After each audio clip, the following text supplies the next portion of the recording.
governor joined mayors and faith leaders from Together Louisiana and more than 1,000 others across the state this past Tuesday. They gathered on Zoom and Facebook to launch a campaign to reimagine the state as it emerges from COVID-19. This is not about dreaming. This is not about fantasy. This is about looking at our world, looking at our cities and our state, and revisioning based on what we know, what we see every day, what our lives could be like. Imagination, reimagining, is about visioning for the future, but rooted in reality. People complain that powerful corporations and lobbying institutions have outsized influence on decision-making in the state of Louisiana.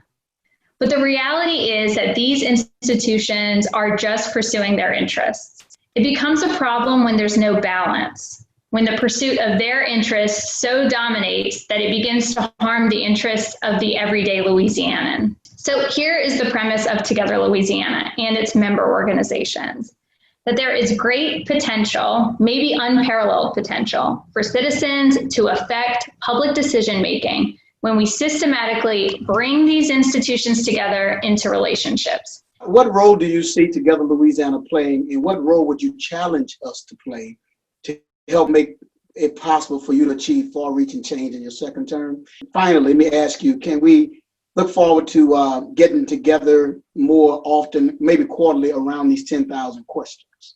Well, the second answer, because it's so easy, the answer is yes. Okay. I don't believe I have ever shied away from Together Louisiana or resisted an invitation to join you. This, this is a new venue for that, but certainly we'll continue to do that, and I'll engage with you all.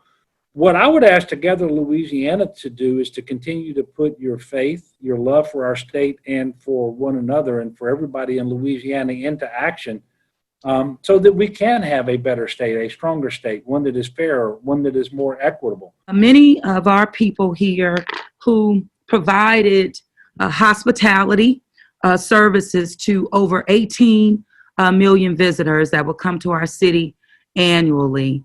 And of course, to the people who live here, right? But when I think about in this story of these many individuals who will be in some ways permanently displaced from employment due to the collapse of our industry and the need, right, for it to take some time to come back to the 18 million visitors that we have benefited from. So I think about them, and as I think also about reimagining Louisiana, it's providing real opportunities for our hospitality workers to be transitioned into other growth sectors or industries that are here in the city and are growing. This is a time to diversify. The campaign will consist of several hundred small group online gatherings held over Zoom throughout June and July. You can visit togetherla.org if you want to join in.